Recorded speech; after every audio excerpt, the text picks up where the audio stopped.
आज सुनते हैं सावन पूर्णिमा के दिन श्री सत्यनारायण भगवान की कथा और आरती। तो एक बार बोलिए प्रेम से विष्णु भगवान की जय, लक्ष्मी माता की जय। यह कथा सुनने से दुख शोक आदि को दूर करने वाला है, धन्य धान्य को बढ़ाने वाला, सौभाग्य तथा संतान को देने वाला है। प्रथम अध्याय। एक समय की बात है, नैशिरण्य तीर्थ में सौनकादि 88,000 ऋषियों ने श्री सूत जी से पूछा, हे प्रभु, इस कलयुग में वेद विद्या रहित मनुष्य को प्रभु भक्ति किस प्रकार मिल सकती है तथा उनका उद्धार कैसे होगा। इसलिए हे मुनि श्रेष्ठ, कोई ऐसा व्रत कहिए जिससे थोड़े समय में पुण्य प्राप्त होवे तथा मन वांछित फल मिले। ऐसा कथा सुनने की हमारी इच्छा है। सर्वशास्त्र ज्ञाता सूत जी बोले, हे वैष्णव, मैं पूज्य आप सबने सर्व प्राणियों के हित की बात पूछी है। अब मैं उस श्रेष्ठ व्रत को आप लोगों से कहूँगा जिस व्रत को नारद जी ने लक्ष्मी नारायण से पूछा था। एक समय योगी राज नारद जी दूसरे के हित की इच्छा से अनेक लोकों में घूमते हुए मृत्यु लोक में आ पहुँचे।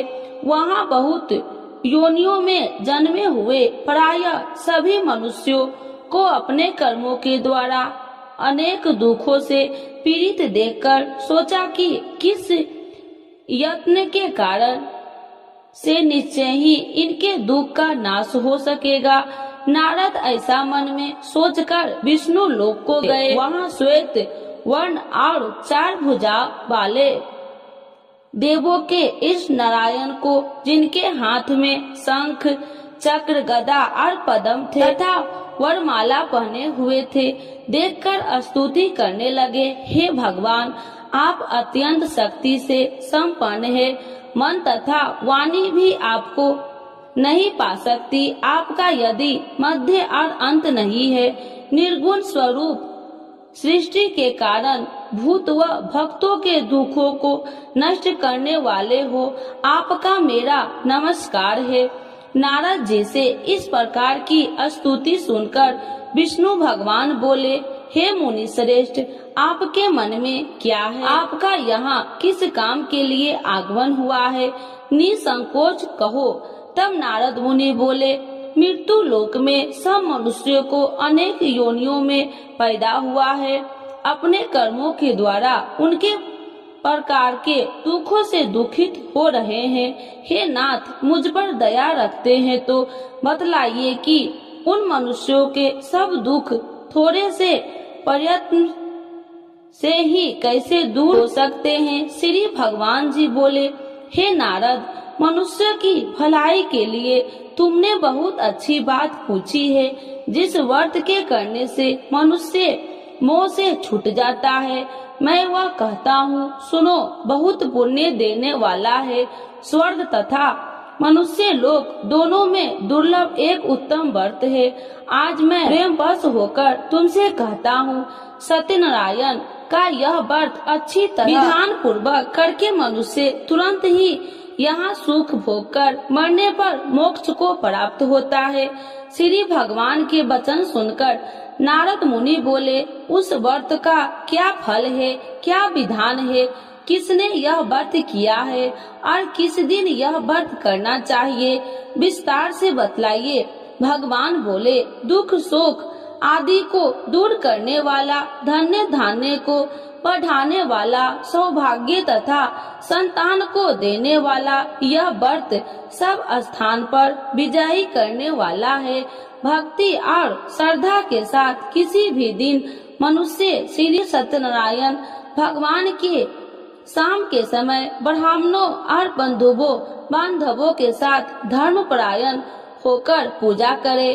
भक्ति भाव से नवेद, केले का खम्भ, घी, दूध और गेहूं के चूर्ण सवाया लबे। गेहूं के अभाव में साठी के चूर्ण, शक्कर तथा गुड़ ले आए और सब भक्षण योग पदार्थ जमा करके भगवान को अर्पण कर देवे तथा बंधुओं समेत ब्राह्मणों को भोजन करवावे। तत्पश्चात स्वयं भोजन करके नित्य गीत आदि का आचरण कर सत्यनारायण भगवान को स्मरण करते हुए समय व्यतीत करे। इस तरह व्रत करने पर मनुष्य की इच्छा निश्चय ही पूरी होती है। विशेषकर कली काल में भूमि पर यही मोक्ष का सरल उपाय है। इति श्री सत्यनारायण व्रत कथा प्रथम अध्याय संपूर्ण। तो एक बार बोलिए प्रेम से श्री सत्यनारायण भगवान की जय। द्वितीय अध्याय। सूत जी बोले, हे ऋषियों, जिन्होंने पहले समय में इस व्रत को किया है उनका वृत्तांत कहता हूँ, ध्यान से सुनो। सुंदर काशीपुरी नगरी में अति निर्धन ब्राह्मण रहता था।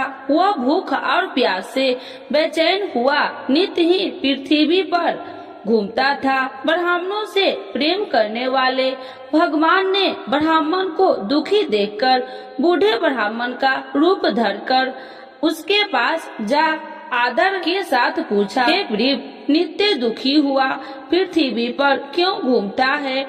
हे श्रेष्ठ ब्राह्मण, यह सब मुझसे कहो, मैं सुनना चाहता हूँ। ब्राह्मण बोला, मैं बहुत निर्धन ब्राह्मण हूँ, भिक्षा के लिए पृथ्वी पर फिरता हूँ। हे भगवान, यदि आप इसका उपाय जानते हैं तो कृपा कर कहो। वृद्ध ब्राह्मण बोला कि सत्यनारायण भगवान मनोवांछित फल देने वाले हैं, इसीलिए हे ब्राह्मण, तू उनका पूजन कर, जिसके करने से मनुष्य सब दुखों से मुक्त होता है। ब्राह्मण को व्रत का सारा विधान बतलाकर बूढ़े ब्राह्मण का रूप धारण करने वाले सत्यनारायण भगवान अंतर ध्यान हो गए।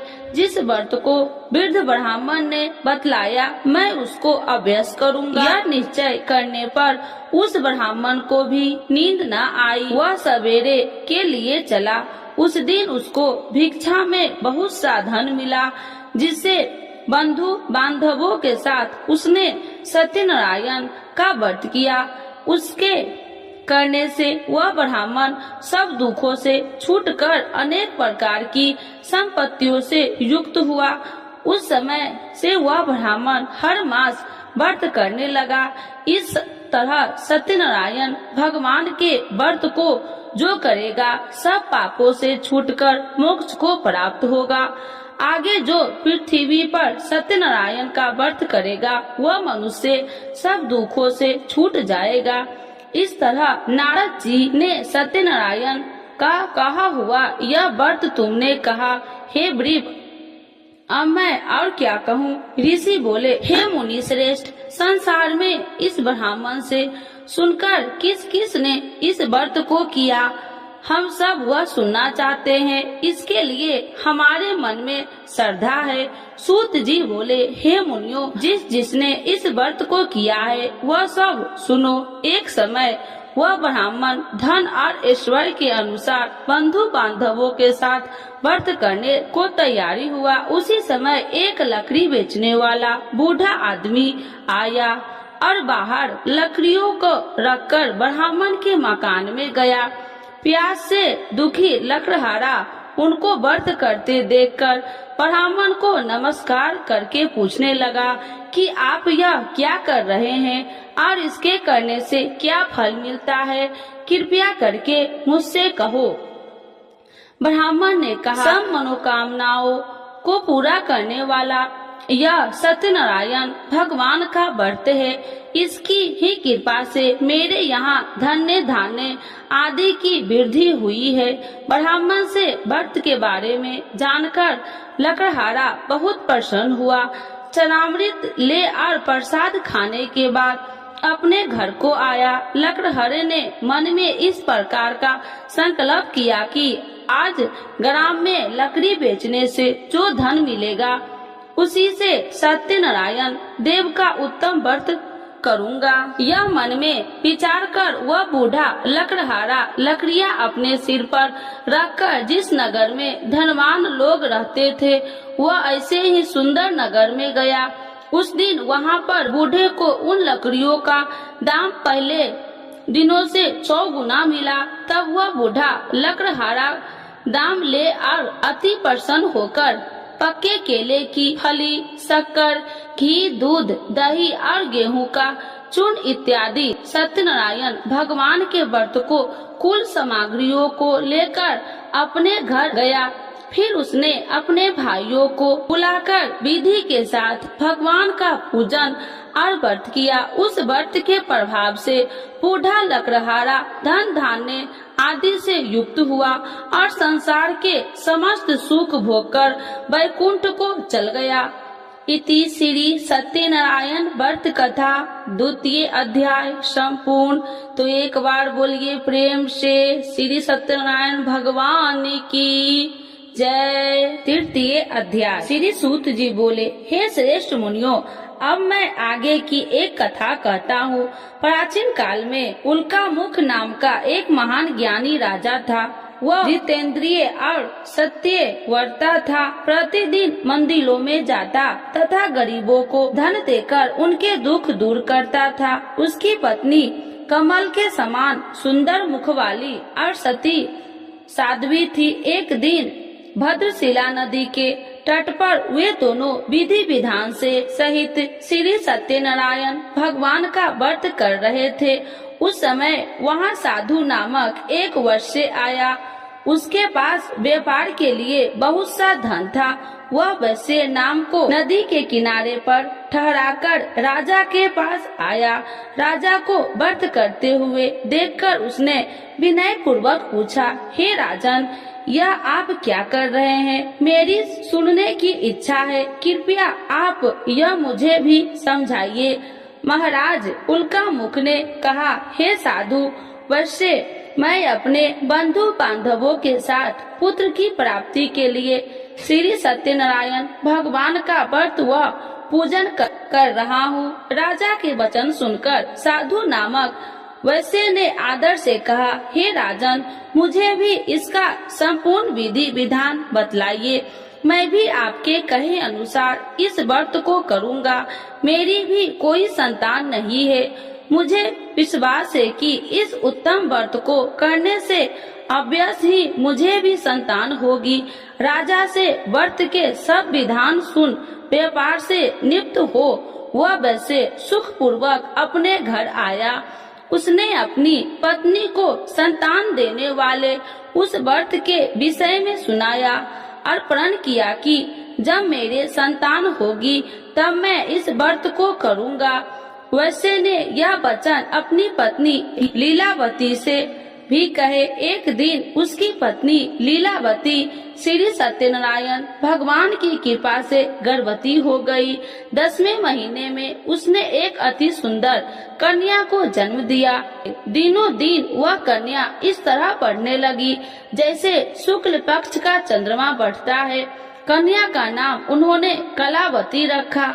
तब लीलावती ने मीठे शब्द में अपने पति को याद दिलाया कि आपने जो भगवान का व्रत करने का संकल्प किया था, अब आप उसे पूरा कीजिए। साधु वैश्य ने कहा, हे प्रिय, मैं कलावती के विवाह पर इस व्रत को करूँगा। इस प्रकार अपनी पत्नी को विश्वास दे वह व्यापार करने विदेश चला गया। कलावती पितृगृह में वृद्धि को प्राप्त हो गई। लौटने पर साधु ने जब नगर में सखियों के साथ अपनी वयस्क होती हुई पुत्री को खेलते देखा तो उसने उसके विवाह की चिंता हुई। तब उसने एक दूत को बुलाकर कहा कि उसकी पुत्री के कोई सुंदर वर देखकर लाए। दूत साधु नामक वैश्य आज्ञा पाकर कंचन नगर पहुंचा और देखा भालकर वैश्य की कन्या के लिए एक श्रृंगे वनिक पुत्र ले आया। उस सुंदर लड़के के साथ साधु नामक वैश्य ने अपने बंधु बांधवों सहित प्रचित होकर अपनी पुत्री का विवाह कर दिया। दुर्भाग्य से वह विवाह के समय श्री सत्यनारायण भगवान का व्रत करना भूल गया। इस पर श्री सत्यनारायण अत्यंत क्रोधित हो गए। उन्होंने वैश्य को श्राप दिया कि तुम्हें दारुण दुख प्राप्त होगा, और फिर अपने कार्यों में कुशल हुआ वैश्य अपने दामाद सहित नाव पर बेड़ा लेकर व्यापार करने के लिए सागर के समीप स्थित रत्न सारनपुर नगर में गया। रत्न सारनपुर चंद्रकेतु नामक राजा राज करता था। दोनों ससुर जमाई चंद्रकेतु राजा के उस नगर में व्यापार करने लगे। एक दिन भगवान श्री सत्यनारायण की माया से प्रेरित एक चोर राजा चंद्रकेतु का धन चुराकर भाग रहा था। राजा के दूत को अपने पीछे तेजी से आते देखकर चोर ने घबराकर राजा को धन को वैश्य की नाव में चुपचाप रख दिया। वहाँ से ससुर जमाई ठहरे हुए थे और भाग गया। जब दूत ने उस वैश्य के पास राजा के धन को रखा देखा तो उन्होंने उस ससुर दामाद को ही चोर समझा। वे उन ससुर दामाद को दोनों को बांधकर ले गए और राजा के समीप जाकर बोले, आपका धन चुराने वाला ये दोनों चोर हम पकड़कर लाए हैं, देखकर आज्ञा दे। तब राजा ने बिना उस वैश्य की बात सुने उन्हें कारागार में डालने की आज्ञा दे दी। इस प्रकार राजा की आज्ञा से उनको कारावास में डाला दिया गया तथा उनका सारा धन भी छीन लिया गया। श्री सत्यनारायण भगवान के श्राप के कारण उस वैश्य की पत्नी लीलावती व पुत्री कलावती भी घर पर बहुत दुखी हुई। उनका सारा धन चोर चुरा कर ले गए। मानसिक व शारीरिक पीड़ा तथा भूख प्यास से अति दुखी हो भोजन की आस में कलावती एक ब्राह्मण के घर गई। उसने ब्राह्मण को श्री सत्यनारायण भगवान का व्रत विधि पूर्वक करते देखा। उसने कथा सुनी और श्रद्धा पूर्वक प्रसाद ग्रहण कर रात को घर आई। माता ने कलावती से पूछा, हे पुत्री, तू अब तक कहाँ रही? मैं तेरे लिए बहुत चिंतित थी। माता के शब्द सुन कलावती बोली, हे माता, मैंने एक ब्राह्मण के घर श्री सत्यनारायण भगवान का व्रत होते देखा और मेरी भी उस उत्तम व्रत को करने की इच्छा है। माता ने कन्या के वचन सुनकर श्री सत्यनारायण भगवान के पूजन की तैयारी की। उसने बंधुओं सहित श्री सत्यनारायण भगवान का पूजन व व्रत किया और वर मांगा कि मेरे पति और दामाद शीघ्र ही घर लौट आए। साथ ही विनती की, हे प्रभु, अगर हमसे कोई भूल हुई तो हम सबका अपराध क्षमा करो। श्री सत्यनारायण भगवान इस व्रत से संपन्न हो गए। उन्होंने राजा चंद्रकेतु को स्वप्न में दर्शन देकर कहा, हे राजन, जिन दोनों वैश्यों को तुमने बंदी बना रखा है वे निर्दोष है। उन्हें प्रातः ही छोड़ दो। उनका सब धन जो तुमने अधिग्रहित किया है लौटा दो, अन्यथा मैं तुम्हारा राज्य, धन, पुत्र आदि सब नष्ट कर दूंगा। राजा से ऐसे वचन सुनकर भगवान अंतर्ध्यान हो गए और फिर प्रातः काल राजा चंद्रकेतु के दरबार में सबको अपना स्वप्न सुनाया और सैनिक को आज्ञा दी कि दोनों वैश्य को कैद से मुक्त कर दरबार में ले आओ। दोनों ने आते ही राजा को प्रणाम किया। राजा ने कोमल वचनों से कहा, हे महामुने भावो, तुम्हें अज्ञानतावश ऐसा कठिन दुख प्राप्त हुआ है। अब तुम्हें कोई भय नहीं, तुम मुक्त हो। इसके बाद राजा ने उनको नए नए वस्त्राभूषण पहनाए तथा उनकी जितना धन लिया था उसको दोगुना लौटाकर आदर से विदा किया। दोनों वैश्य अपने घर को चल दिए। इति श्री सत्यनारायण व्रत कथा तृतीय अध्याय संपूर्ण। तो एक बार बोलिए प्रेम से विष्णु भगवान की जय। चतुर्थ अध्याय। सूत जी ने आगे कहा, वैश्य ने यात्रा आरंभ की और अपने नगर को चला। अनेक थोड़ी दूर आगे बढ़ने पर दंडी वेशधारी श्री सत्यनारायण भगवान ने उसकी परीक्षा लेने हेतु उससे पूछा, हे वैश्य, तेरी नाव में क्या है? अभिमान वणिक हंसता हुआ बोला, हे दंडी, आप क्यों पूछते हैं? क्या धन लेने की कामना है? मेरी नाव में तो बेल के पत्ते भरे हैं। वैश्य ने ऐसे वचन सुनकर दंडी वेशधारी श्री सत्यनारायण भगवान बोले, तुम्हारा वचन सत्य हो। ऐसा कहकर वे वहाँ से चले गए और कुछ दूर जाकर समुद्र के तट पर बैठ गए। दंडी महाराज के जाने के पश्चात वैश्य ने नित्य क्रियाओं से नियुक्त होने के बाद नाव को ऊंची उठी देखकर अचंभा किया तथा नाव में बेल के पत्ते आदि देखकर मूर्छित हो जमीन पर गिर पड़ा। मूर्छित खुलने पर अति शोक करने लगा। अब उसके दामाद ने कहा, आप शोक न करे, यह दंडी महाराज का श्राप है, अतः हमें उनकी शरण में ही चलना चाहिए, वही हमारे दुखों का अंत करेंगे। दामाद के वचन सुनकर वह वैश्य दंडी भगवान के पास पहुंचा और अत्यंत भक्ति भाव से पश्चाताप करते हुए बोला, मैंने तो आपसे अत्यंत वचन कहे थे, उनके लिए मुझे क्षमा करे। ऐसा कहकर वह शोकातुर हो रोने लगा। तब दंडी भगवान बोले, हे वनिक पुत्र, मेरी आज्ञा से ही बार बार तुझे दुख कष्ट प्राप्त हुआ है, तू मेरी पूजा से विमुख हुआ है। तब उस वैश्य ने कहा, हे भगवान, आपकी माया को ब्रह्मा आदि देवता भी नहीं जान पाते, तब मैं मूर्ख भला कैसे जान सकता हूँ।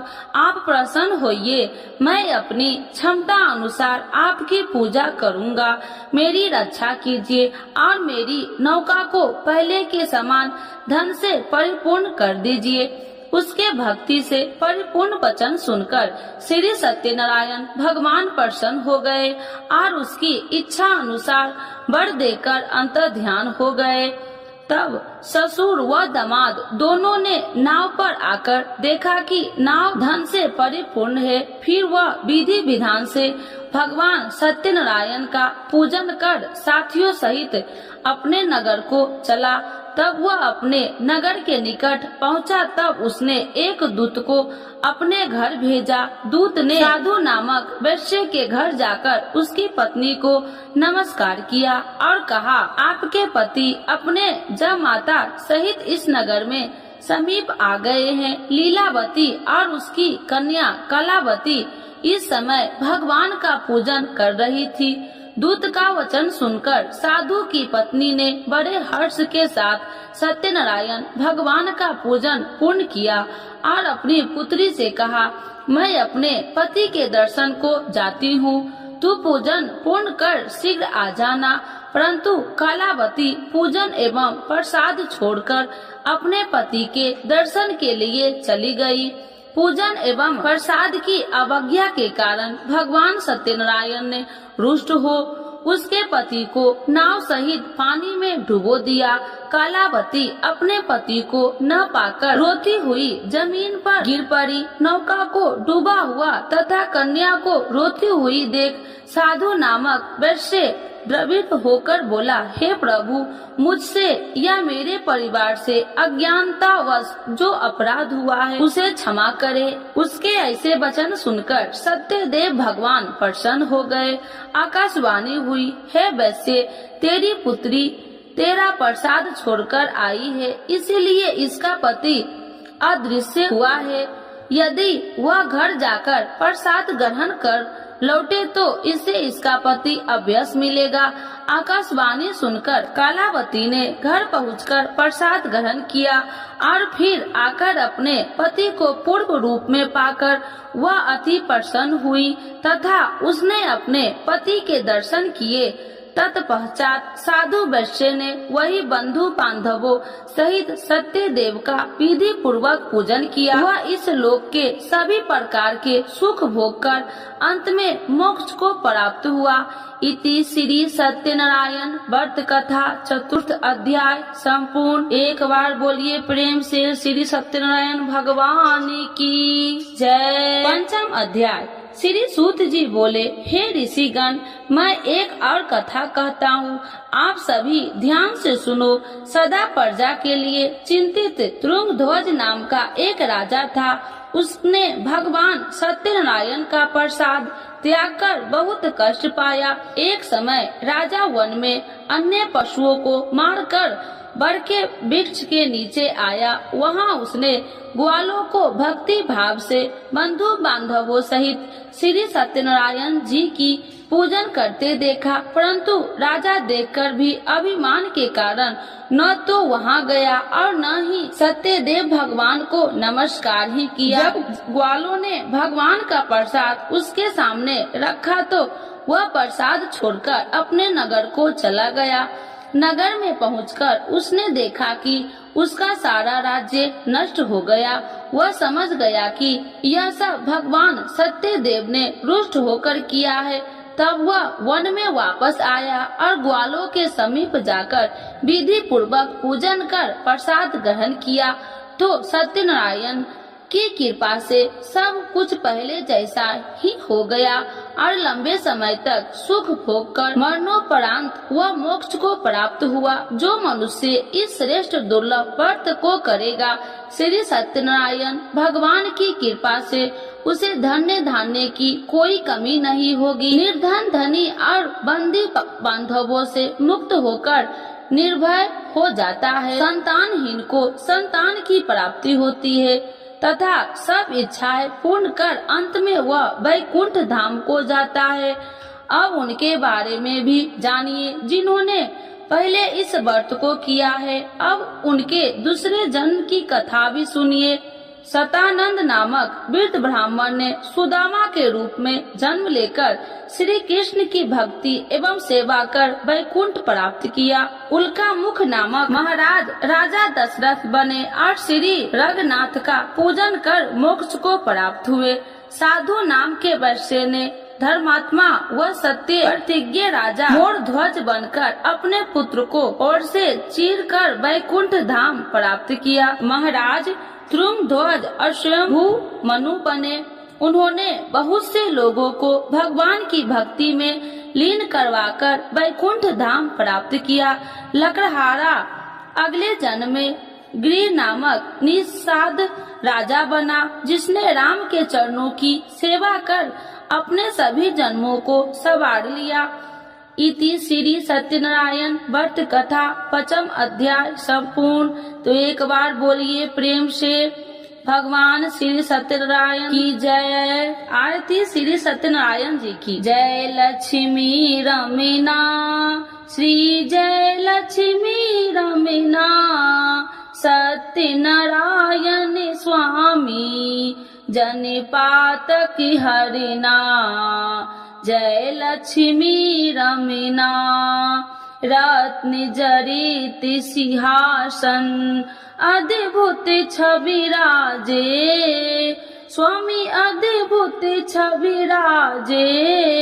नारद करत निरंजन घंटा ध्वनि बाजे। ओम जय लक्ष्मी रमीना प्रगट भरे कलिकारणी दिज को दरस दियो स्वामी दिज को दरस दियो। बूढ़ो ब्राह्मण बन कर कंचन महल कियो। जय लक्ष्मी रमीना दुर्लभ भील कठारो इन पर कृपा करी स्वामी इन पर कृपा करी। चंद चूर एक राजा जिनकी विपत्ति हरी। जय लक्ष्मी रमीना वैश्य मनोरथ पायो सरदा तज दिन्नी स्वामी सरदा तज दिन्नी। सफल भोग प्रभु जी फिर स्तुति किन्नी।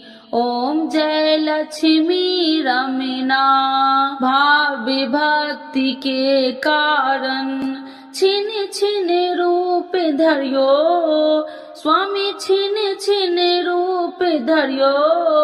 सरधा धारण किन्ही सरिधा धारण किन्ही तिनको काज सयो।